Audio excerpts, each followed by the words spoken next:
Hello everyone. In this session, I'm going to discuss aggregate demand and aggregate supply model. Earlier we have learned how to measure GDP, that is gross domestic product, unemployment, different types of unemployment if you remember, and how to measure inflation. In this session, I'm trying to create a link among GDP, inflation, and unemployment. In other words, GDP, inflation, and unemployment are interrelated. And we create this link using aggregate demand and aggregate supply model. So this model, that is ADAS model, will help us understand these relationships. So let me now first show you the learning objectives, explain the concept of potential GDP, the business cycle, and the sources of economic growth. So in order to understand these relationships and also understand this aggregate demand, aggregate supply model, we need to know the concept of potential GDP or full employment GDP, the business cycle, and the source of economic growth or sources of economic growth. Explain the concepts of aggregate supply and aggregate demand and macroeconomic equilibrium. Describe the factors that can affect aggregate demand and aggregate supply. When we discuss aggregate demand and aggregate supply model, so we, basically discuss this step by step. So first we concentrate on only aggregate demand, understand what are the determinants of aggregate demand, how to draw aggregate demand curve, etc. And then we discuss aggregate supply, and then we combine these two curves together.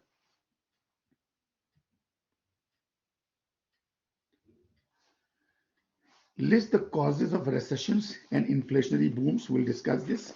Explain the main points of disagreement between neoclassical and Keynesian economics. So I will discuss these two schools of thought. And finally, explain the modern view of aggregate demand and aggregate supply. So basically, we are going to discuss three different views on aggregate demand and aggregate supply model, basically. Non-model, we just explain the role of aggregate demand and aggregate supply and help explain unemployment, inflation, and GDP. And we have three different views. So let's start first with potential GDP. And as I told you earlier, potential GDP is nothing but the full employment level of output. So the total amount that an economy is capable of producing when all of its resources are fully utilized, as represented by a vertical long-run aggregate supply line. So I call this vertical line as LAS, that is long-run aggregate supply. So this is long-run aggregate supply, and you see it says $2,110 billion. So that is real GDP. In year is not to mention here. Okay, so but this is the full employment. This is 2. If it is billion, it's $2.1 trillion. So it's not that old. Maybe in 2020 data or 2019 data. You can check on Statistics Canada website the GDP, real GDP of Canada for these years. Not dependent on the price level. You can see on the vertical axis, I have taken price index. This is what we call GDP deflator. If you remember, GDP deflator is nominal GDP divided by real GDP times 100. So this is a price index. So whatever be the price index, the maximum of full employment output is constant, is same. So basically, this is the capacity of a country that is utilizing all of its factors of production. This country can produce at the most $2,110 billion worth of goods and services. So, it is defined in different words like this, which is written on your screen. What an economy is physically capable of producing and is not affected by the prices, these goods and services. Okay, so this is the maximum production that this country can produce. So this is the meaning of potential GDP. That is GDP at full employment level. And by full employment level, I don't mean unemployment equal to zero. By full employment level, I mean cyclical unemployment equals zero.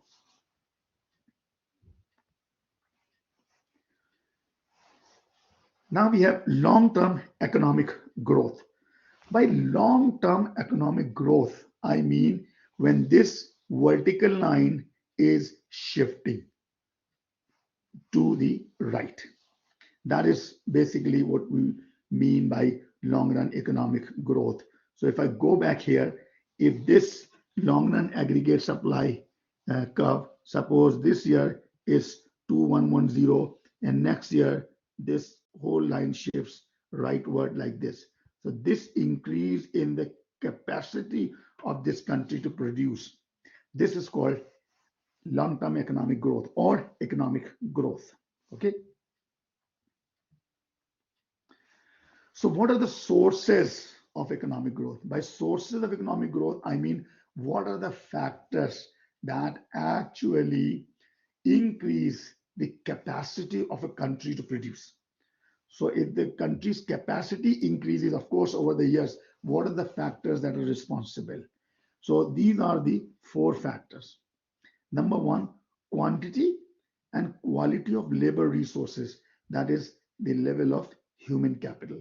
So amount of labor resources, the increase in labor resources.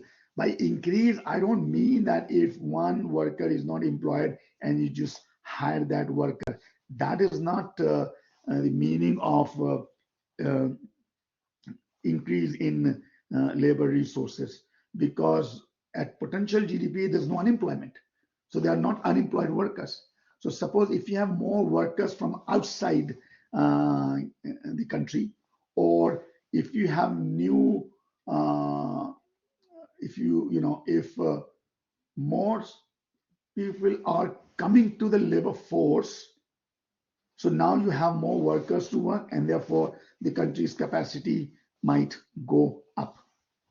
Amount of physical capital available, that is capital. Rate of technological change, that is technology. And amount and quality of natural resources. So if there's an increase in quantity and quality of labor, or increase in amount of physical capital, or increase in or advancement in technology, or increase in the amount and quality of natural resources, if you find new copper reserves, if you find new oil reserves, that will increase the maximum capacity of a country to produce goods and services. So this is called economic growth or long-term economic growth. So these are the four factors of production. Technically, these are the four factors of production, if you remember. So one is increase in labor, the other one increase in capital, then the third one increase in natural resources, and for enterprise, I just write technology. So these are the four factors, but for most of these developed countries, including Canada, this is the most important factor for long-run economic growth, that is technology.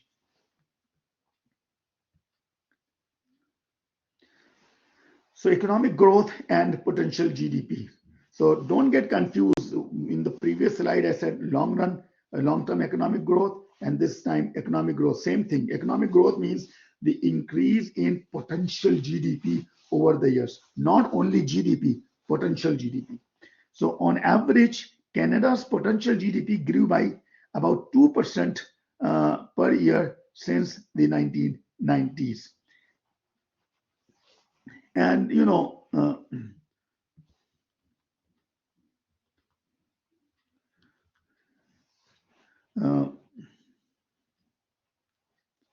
just give me a minute.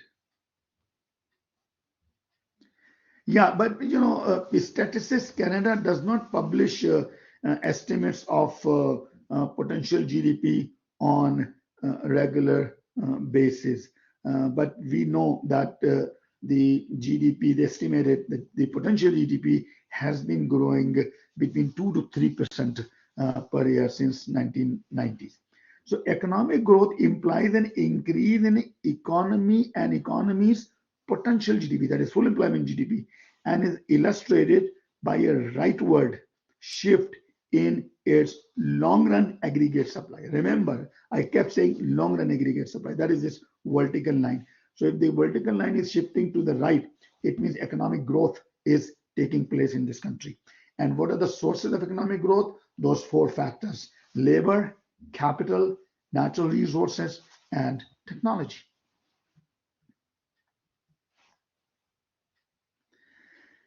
Now we discuss, so we talked about potential GDP, that is full employment GDP. The Canadian economy has been growing at a rate of around 2 to 3% over the since 1990. The four sources of economic growth are labor, capital, natural resources, and technology. Now we are going to discuss business cycle. In the textbook, the authors have taken growth rate, annual growth rate uh, in GDP, okay, or in real GDP. So we have taken, but in some other books, other authors have taken sometimes only real GDP or even nominal GDP. But we are actually taking growth rates. That is why if you notice on the vertical axis, we have some negative numbers as well. So real GDP, growth in real GDP can be negative, can be positive, or even zero. But if you had taken only real GDP on the vertical axis, then you should have all positive numbers because you don't have negative production. Okay. So now in any business cycle, so if you take this data, that is this real GDP growth rate, annual growth rate for any country, and plot against the time period, you will always have these cycles. So this is called business cycle. And there are four phases of business cycles. So let me erase this first. Just give me a sec. Oops, sorry.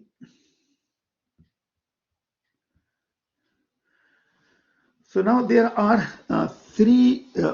four phases of the business cycle, right? So each cycle has four phases. So I'm marking these four phases, and there is a specific order as well. So there's a sequence, right? You can't write any phase after any phase, right? Okay, so there is a sequence. And what is the sequence? So let's start, suppose, from here, from the bottom of the cycle. Let's pick this point. So this point is called trough. That is a cycle with a minimum point is called trough. After trough, the growth rate must increase. That is for sure. And you can see that after trough, the growth in real GDP is increasing. You can see here, it is increasing, right? Up to this point. So this increasing phase is called expansionary phase. So trough and then expansionary phase. And then you have the maximum point.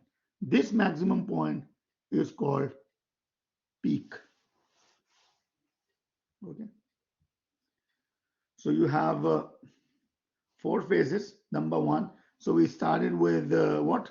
With first trough, then expansionary phase, then peak, that is the highest point, and then the growth rate starts decreasing, that is in this phase.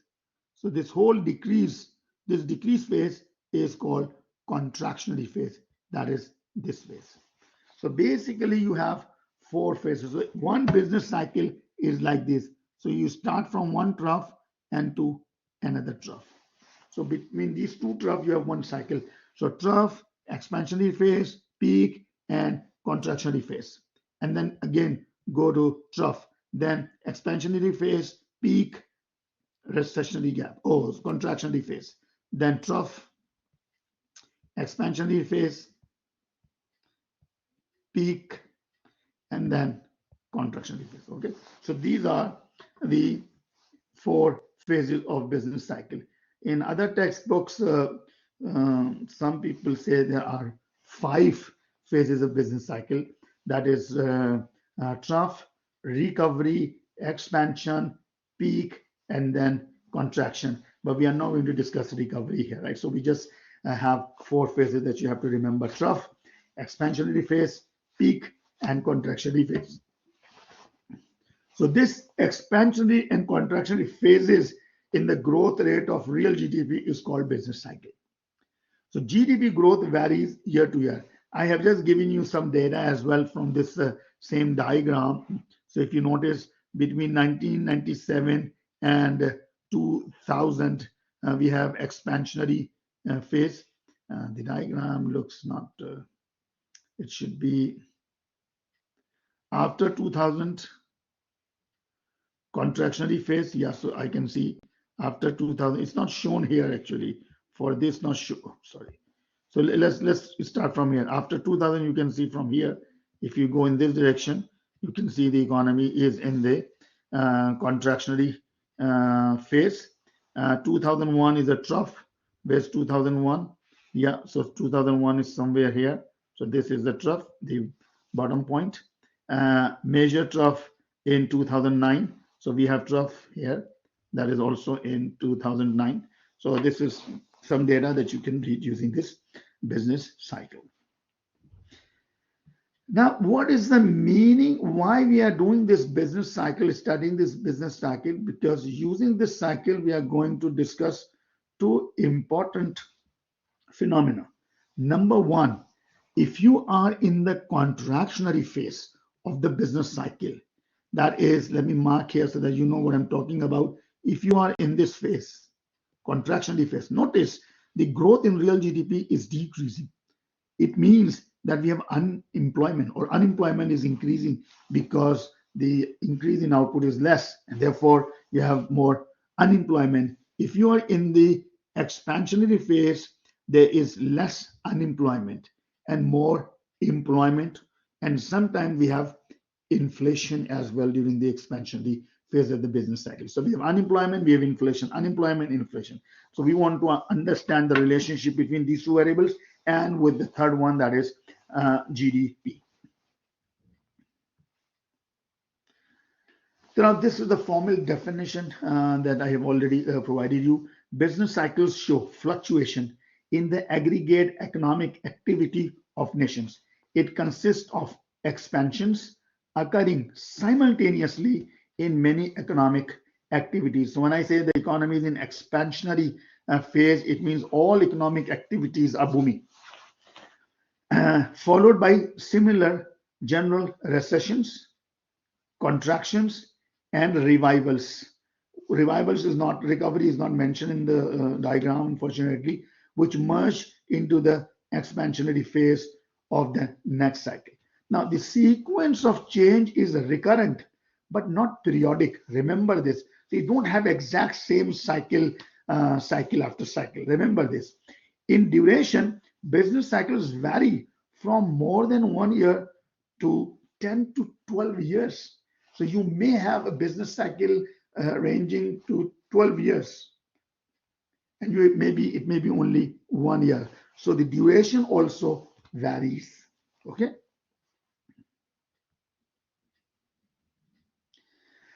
Now, once we learned potential GDP, the shifting of potential GDP, I mean the sources of economic growth, and then business cycle, the 4 phases of business cycle, now we come to aggregate supply. Remember, I told you that the full employment level of GDP, that is potential GDP, that vertical line is called long run aggregate supply.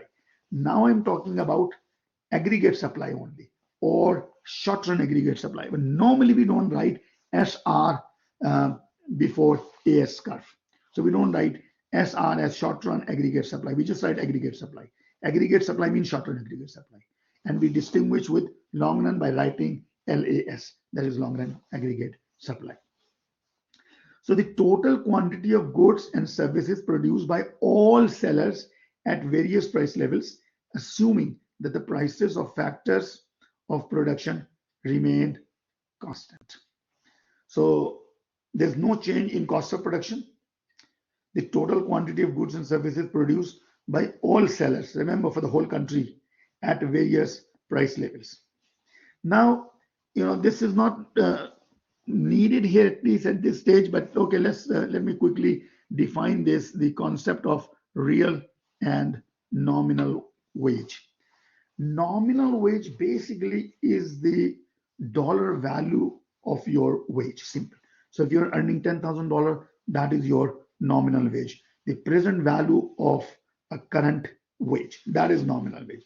What is real wage? Real wage is in terms of goods and services, not in terms of dollars.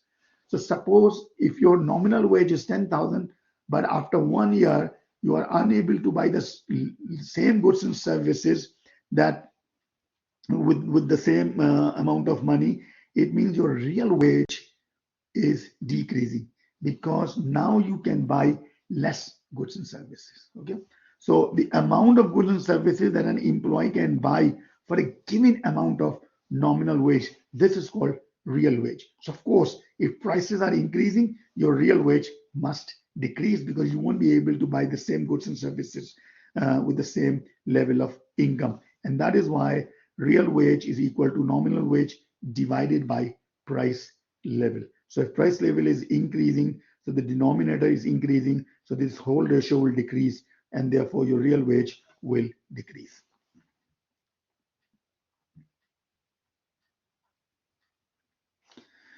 So let's start with, just give me a second, okay? Let me double check. I think I missed one slide or not. No, yeah, no, that's fine. So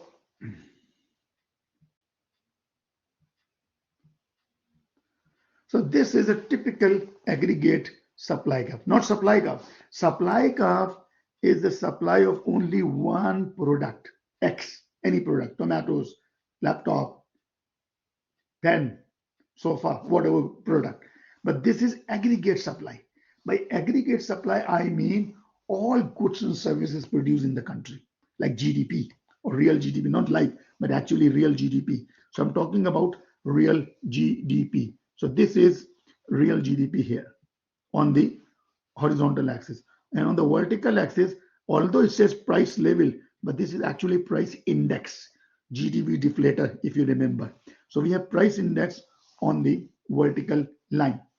Now notice the aggregate supply, since there's no L involved, so this is short-term aggregate supply. So short-term aggregate supply is upward sloping curve. Why it is upward sloping curve? This is the reason that is given here. As price rise, real wages decline. I just showed you in the previous slide that as prices rise, that is this price index increases from P1 to P2, real wages will fall. What does this mean? When real wage rates will fall, producers' cost of hiring workers, real cost, will also decrease because their cost of production has gone down, okay?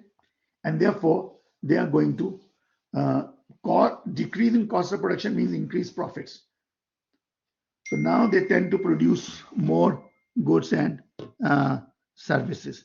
Why they are going to produce, all goods producers are going to produce more? Because their profit margin has gone up. And therefore, this increase in price level will increase aggregate quantity supplied. I didn't say aggregate supply. Aggregate quantity supplied. Why aggregate quantity supplied? Because we are moving on the same aggregate supply curve. So we are here earlier. When price increases, this will decrease the real wages, cost of production decreases, and therefore the producers, all producers tend to produce more in order to make or earn higher profits. and therefore supply or real GDP will increase. But remember, we are on the same aggregate supply curve. Why there's more real GDP? Why? Because price level or price index has gone up. Okay, so this is aggregate supply. And don't worry, I will summarize everything. This is aggregate demand that we have already discussed. Remember, I told you that there are 4 different categories or different types of, I would say, individuals who actually demand domestically produced goods and services. So those 4 types are: number 1, consumptions. That is, consumers are buying these goods and services. There is demand or spending money, right? So consumption expenditure is what? Is your demand. That is why you are spending money. And then investors are also investing money. That is buying goods and services. Capital goods, maybe. Government is also demanding goods and services.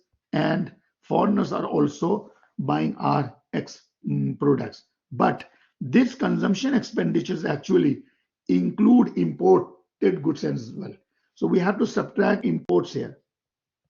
So X minus M is called net export, that is XN. So C plus I plus G plus XN, this is basically this aggregate demand or aggregate expenditure. Okay.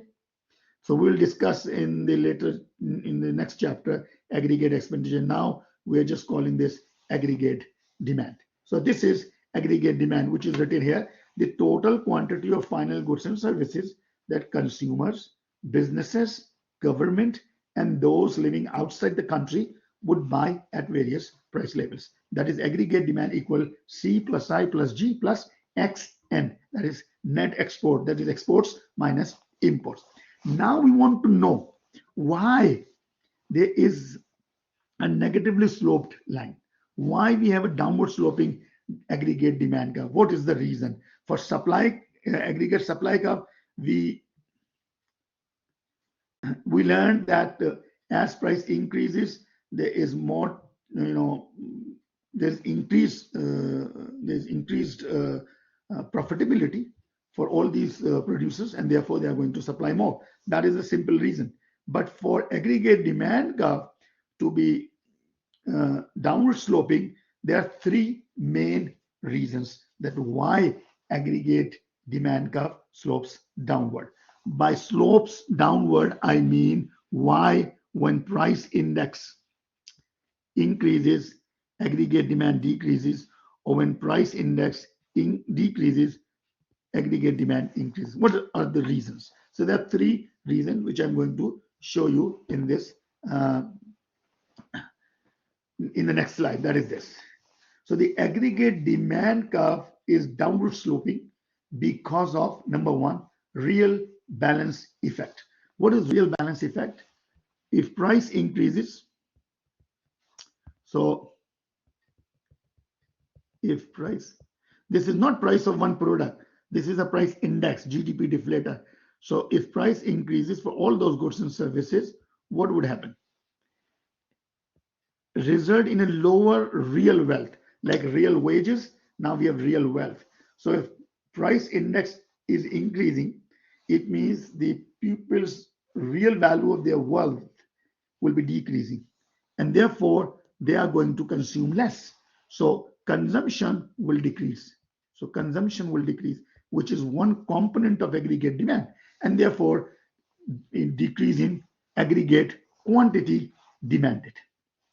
The second reason is higher prices. Same reason, that if price increases, cause higher interest rates. In inflation, banks will charge you higher interest rate. Why they charge? That if price increases, cause higher interest rates.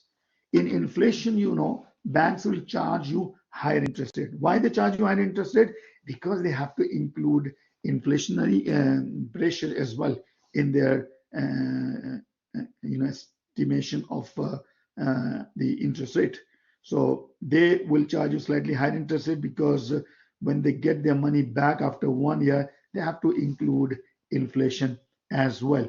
And when interest rate increases, this will lower investment, and therefore investment will decrease.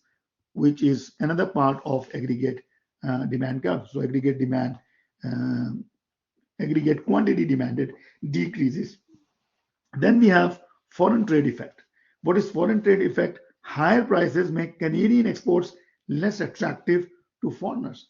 So if your domestic prices for all these goods and services are soaring, then foreigners are not going to buy our product. So we will become less competitive in the international market. So exports will decrease, which is a part of aggregate demand. And therefore, aggregate demand, the aggregate quantity demanded decreases. So let me show you here. If price, let me erase everything, I'm sorry. Let's see this. If price index increases from here to here, what is happening? Quantity demanded from here to here decreases. So aggregate quantity demand decreases. That is, you are moving from point A to point B. Why? Because when price increases, consumers are going to consume less because of the real wealth effect. Investors are going to invest less because of the interest rate effect. And exports will also decrease because of foreign trade effect. So these are the three effects that you should remember. Now, once we have aggregate supply and aggregate demand, we just combine these two to find the equilibrium. And this is called macroeconomic equilibrium. Why? Because I'm not talking about one specific market. I'm not saying that this is the supply of automobiles, this is the demand for automobiles. So this is the automobile market, equilibrium in automobile market. I'm talking about for the whole country. So on the horizontal axis, you have real GDP, that is goods and services produced in the country, including all types of goods and services. And on the vertical axis, you have price index, that is GDP deflator. So if I join these two curves together, or draw these two curves, together, then the point of intersection, this point, is called macroeconomic equilibrium, a situation in which the aggregate quantity demanded equals aggregate quantity supplied, or when aggregate supply intersects aggregate demand. At that point, the point of intersection is the equilibrium, macroeconomic equilibrium, and this price or this price index is called equilibrium price, but we are more interested in this. This is called equilibrium income. It's written as if it says epsilon, but basically this is written as this, YE, equilibrium income. So this is the equilibrium real GDP, not potential GDP. This is not the full employment GDP. I don't know whether the country is suffering from very high level of unemployment. Unemployment is not shown in this diagram. Okay, so this diagram simply tells you that this is the actual real GDP. So for example, if this diagram is for 2000 second quarter of 2023, then this YE is actually around $2 trillion. Okay.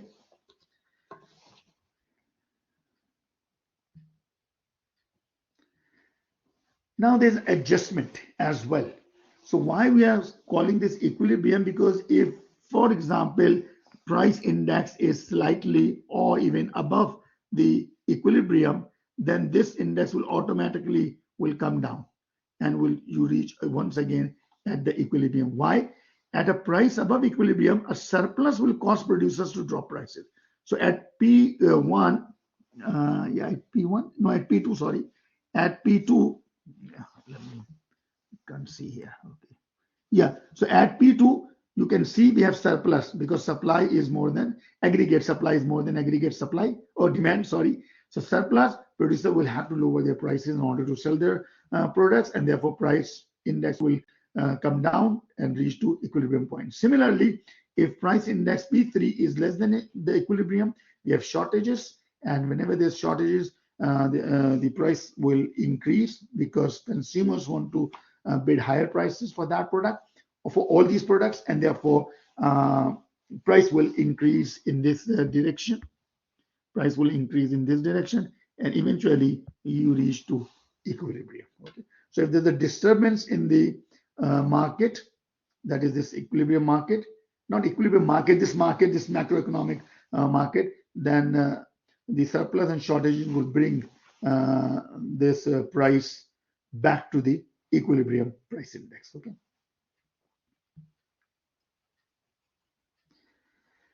Now I also want to include unemployment into this diagram as well. Why? Remember at the outset, as I said, that I wanted to study the relationship among three variables. GDP, which is on the horizontal axis, I can see. Inflation, that is price level, which is on the vertical axis, but there's no unemployment in this diagram. So I put a potential GDP curve, that is long run aggregate supply curve, that will show me the full employment level. So if the economy is not at full employment, it means we have unemployment. If it is more than full employment, it means, we don't have even unemployment, but we have overemployment.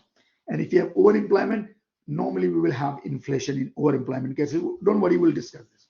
So what I have done this time, in this diagram, I superimpose this long run aggregate supply curve in such a way that it crosses the equilibrium as well.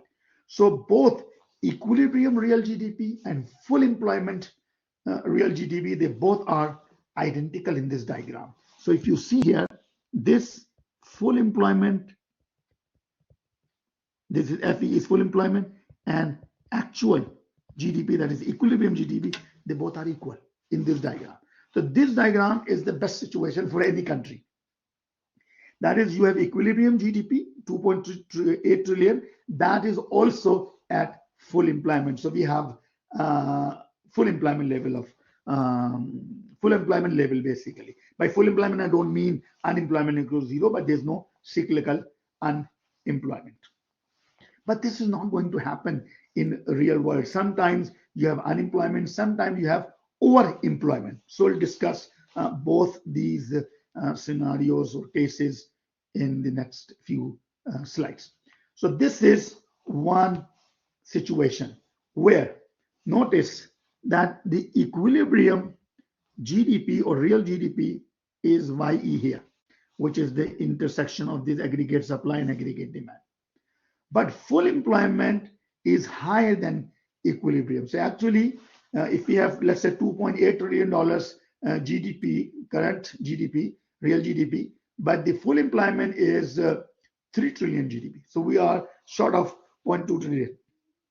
So this $3 trillion is reflected here. So this is the full employment level of real GDP, that is potential GDP or long run aggregate supply curve.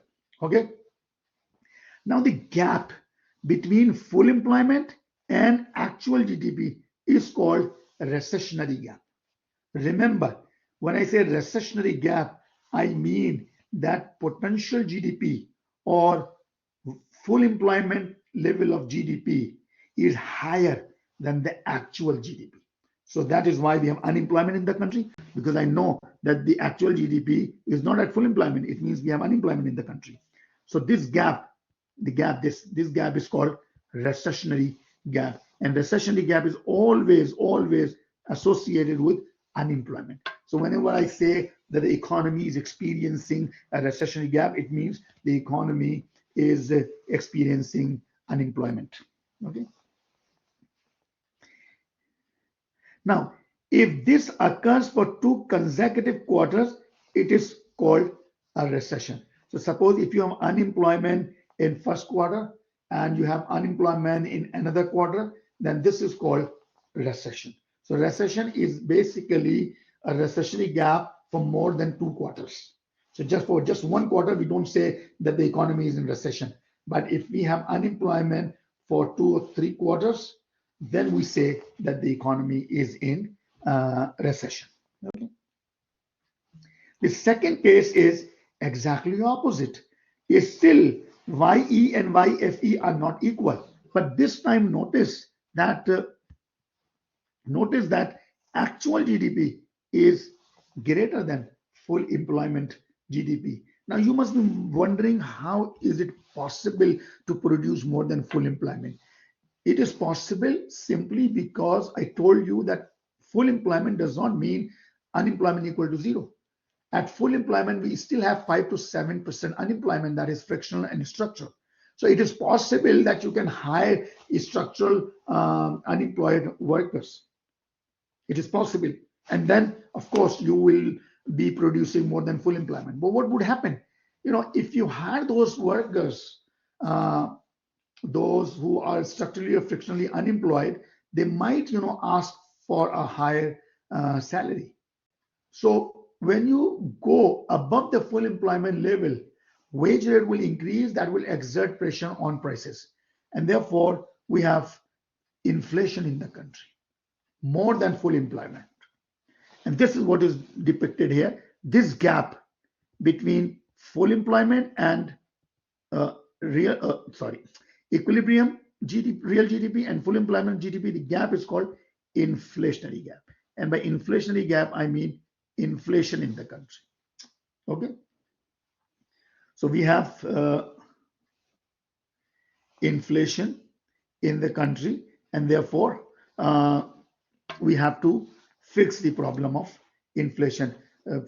I think 6 months ago, we had the same situation in Canada as well, or maybe 6 months, 7 months ago. You can check the inflation rate was 8.1%.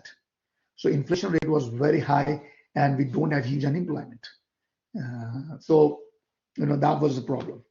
Anyways, now I am not saying that you cannot have inflation and unemployment at the same time. It is also possible, which we'll discuss later.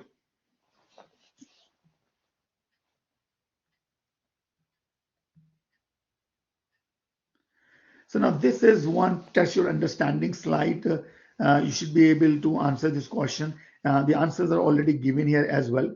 So this schedule is given: aggregate quantity demanded, aggregate quantity supplied, and price index. What is the equilibrium level of prices and real GDP? I know by equilibrium I mean where aggregate quantity supplied equals aggregate quantity demanded, and this would be 1100. So they both are equal. So 1100 is the real GDP, and price index is 100, which is given here. Now, if the price is 95, so suppose if the price is 95, so at 95, aggregate quantity demanded 1150, aggregate quantity supplied 1025. So aggregate quantity demanded is more than aggregate quantity supplied. Therefore, we have a shortage, and shortage of how much? Shortage of 125.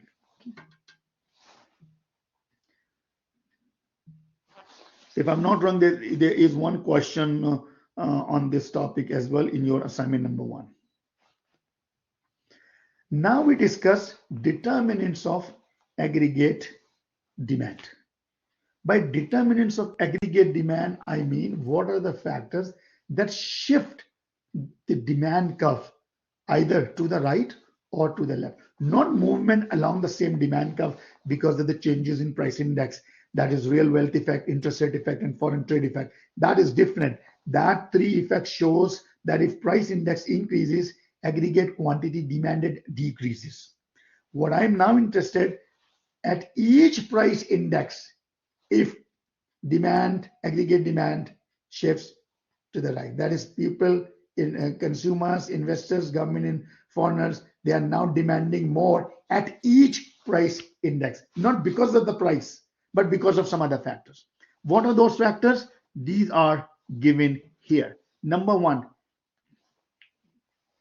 changes in consumption. Now you must be wondering, in real wealth effect, we also said when price index increases, you are going to consume well because your real wealth decreases, right? But that decrease in consumption was increase in price index. Here I am saying that consumption will change, or to be more specific, will increase, not because of the price index, but because of the individual consumer wealth. I'm not saying real wealth, consumer confidence. There are so many other factors that will increase your demand, not because of price. For example, if my income increases, I might spend more money. There's no change in price of the product. So that will shift the whole supply demand curve, sorry, aggregate demand curve. Changes in investment, not because of the price, but because of the changes in interest rate, business expectations, and government regulations. So there are other determinants of interest rate. So if interest rate changes, of course, aggregate demand will also shift. Changes in government spending, changes in net exports, not because of the price increase in price index, but because of exchange rate, because of the prices of imported goods, because of income level abroad, and taste for foreigners. So for example, if real GDP in United States increases, US citizens will demand more for Canadian products. So we are now exporting more. There's no change in price index in our country, but we are now exporting more because income has gone up in US. So the whole aggregate demand curve shifts to the right. That is, this is increase in aggregate demand, not aggregate quantity demanded. So the last factor is changes in money supply. So although I mentioned here in this slide that these are the 5 determinants, we will concentrate in this chapter only these 4, and we'll discuss these changes in money supply in later chapters. Okay, so don't worry about changes in money supply. This is shown that how aggregate demand curve shifts either to the right or to the left. So any change in C or I or G or X, all those 4 expenditures components will cause a change in aggregate demand, not aggregate quantity demanded. A shift to the right or to the left. So this is a shifting of aggregate supply here. So for example, if I tell you that suppose government increases its own expenditures, then I know that aggregate demand curve shifts rightward. So shifts rightward, more expenditure, more demand. Okay.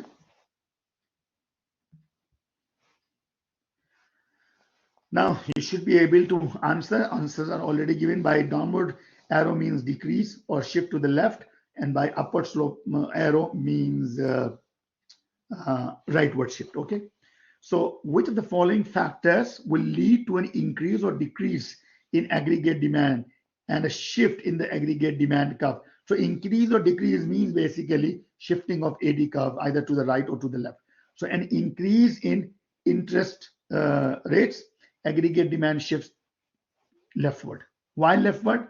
Because decreases. Why? Because increase in interest rate will decrease investment and therefore aggregate demand. A decrease in government spending, aggregate demand will decrease as well. That is shift to the left. An increase in foreign incomes.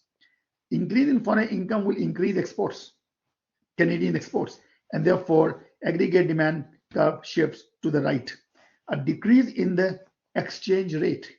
So when exchange rate decreases, that is when your currency depreciate, your product will be more competitive in the foreign currency, in terms of foreign currency, that is in the international market. So if your dollar is weak, US citizens would love to buy our products because when they convert their currency in a Canadian currency, they get more Canadian currency, and therefore in terms of US dollar, our product become more less expensive, and therefore export will increase, and therefore aggregate demand shifts to the right. Even if you don't understand, don't worry, because we have a whole chapter on exchange rate as well. So we'll discuss there that how a decrease in the exchange rate will increase exports. So that's all as far as aggregate demand is concerned. So I just showed you that aggregate demand curve is downward sloping, and downward sloping aggregate demand is because of the 3 reasons: real wealth effect, interest rate effect, and foreign trade effect. Then we talked about the shifting of aggregate demand curve, and we discussed those 4 factors: increase or changes in consumption, investment, government expenditures, and exports. Now we talk about determinants of aggregate supply. there is a problem here because we have two aggregate supply curves. One is long run aggregate supply, and the other one is short run aggregate supply, which we call only aggregate supply. So remember one thing, that whenever long run aggregate supply curve shifts to the right, that is economic growth takes place, then short run aggregate supply will also shift by the same amount automatically. So let me show you here. So this LAS curve, and it's written here as well, an increase in potential GDP will shift the long run aggregate supply and aggregate supply curve an equal amount. So see this, what I'm saying basically. So this is long run aggregate supply 1. Now suppose your potential GDP increases from LAS to LAS2, okay? And this is the aggregate supply curve AS1. The shifting of LAS curve from LAS1 to LAS2 will also shift AS1 curve to AS2. But how do you draw this AS2 such a way that at this price level, because this is the same on both curve, that is on the potential GDP and on the aggregate supply, then this distance is the same. If you see these two, this distance is same between the two long run aggregate supply. If you see these two, this distance is same between the two long run aggregate supply and between the two aggregate supply curve. So you have to shift in such a way. Suppose if you had shifted this AS2 curve somewhere here, that is incorrect. So AS3 is incorrect. How do I know? Because at P1 price, the shift in LAS curve is only this much, whereas shift in aggregate supply is this much, which is more than the shift in long run aggregate supply. That's not possible. Okay. So what you have to remember, one thing, that when LAS curve shift to the right, AS curve must also shift to the right by the same amount. Now, what are the factors that shift this LAS curve? We already talked about it. This is what we call sources of economic growth. And these are the 4 economic growth determinants: labor, capital, natural resources, and technology. So these are the 4 factors of production, that is sources of economic growth, that will shift long run aggregate supply to the right. And when LAS shift to the right, AS curve will automatically shift to the right as well. Okay. But sometimes only aggregate supply shifts to the right as well, without shifting the potential GDP. So your full employment GDP space is constant, but in the short run, it is possible you can produce slightly more by hiring those frictional and structural unemployed workers. So that is possible. How is it possible? What are the factors, or what factor actually shift this AS curve to the right without impacting long run aggregate supply? So this is the factor. A change in the price of a resource shifts only AS. LAS not affected. The price of resource, I mean price of factors of production. So price of, suppose, labor, that is wages. So suppose because of the minimum wage law, wage rate goes up, that will increase the cost of production. So suppliers in the short run will supply less, and therefore aggregate supply will shift to the left. If there's a decrease in cost of production by decreasing wages, then this AS curve, that is short run aggregate supply, shift to the right without impacting potential GDP. Why?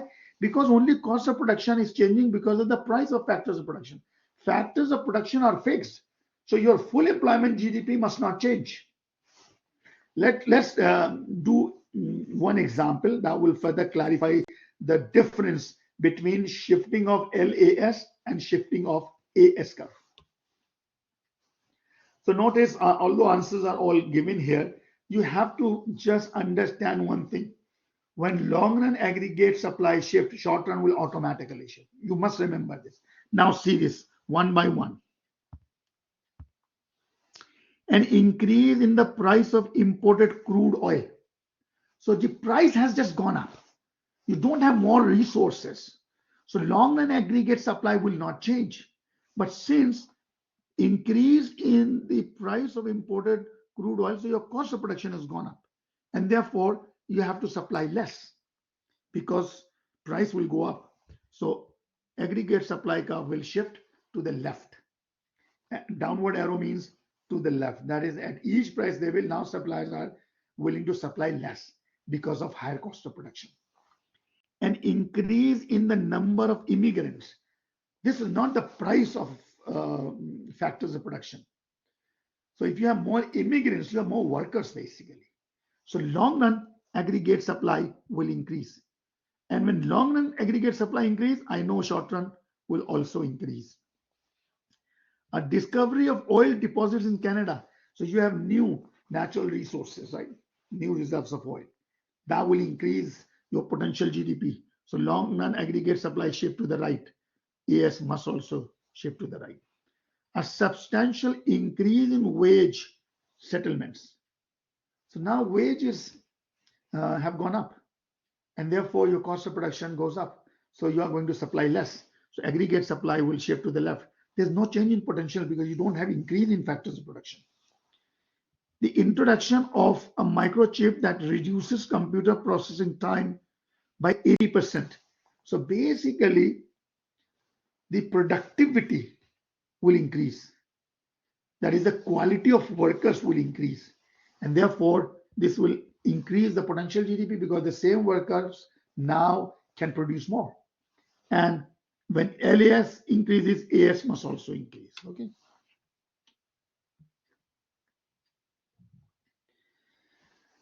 This is another test your understanding slide. So suppose potential GDP is 1100. See this.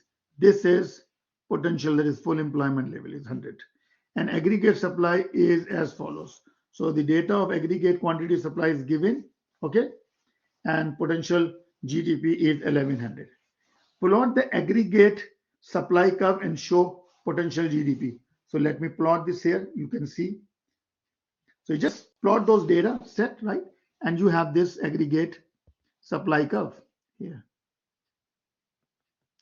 This is the aggregate supply curve and potential GDP is 1100, I know. So I just draw a vertical line at 1100. So that is long run aggregate supply and AS1 curve. So I've drawn these two curves, okay? Oh, sorry. Assume that the aggregate supply changed by $100 as a result of increased productivity. Remember, increased productivity. So aggregate supply increases not because of the price of a factor of production, but because of the increased productivity. So now workers can produce more. So the potential GDP will also increase by the same amount. That is, it is mentioned here where it is this $100. Okay. So I can increase $100 to each of these numbers. Let's see this. So the new aggregate supply curve is this. Hold on. See, so this is a new aggregate supply. And if you notice, I shifted this to the right by the 200 amount. I can show you here. You see this. For example, if you take this point, this is at no, this point is not. But that's fine, also fine. But I want to take so that you can read the number. This point, at this point, we have 1100. At this point, we have 1200. So the curve shifts by the amount of 100 at each point. But since this shift is because of the increase in productivity, so long run, that is potential GDP will also shift. By what amount? By same 100. So notice that I shifted the supply curve as well to the right.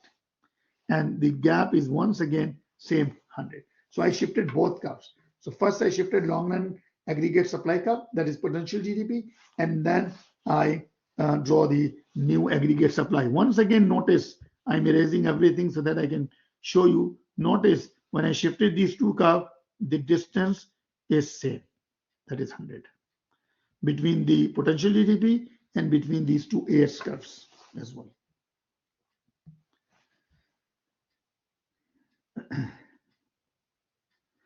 Okay, so now let me stop here.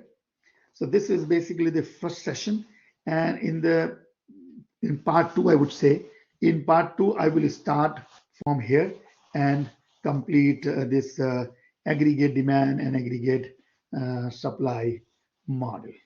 So thank you so much. Take care. Bye-bye.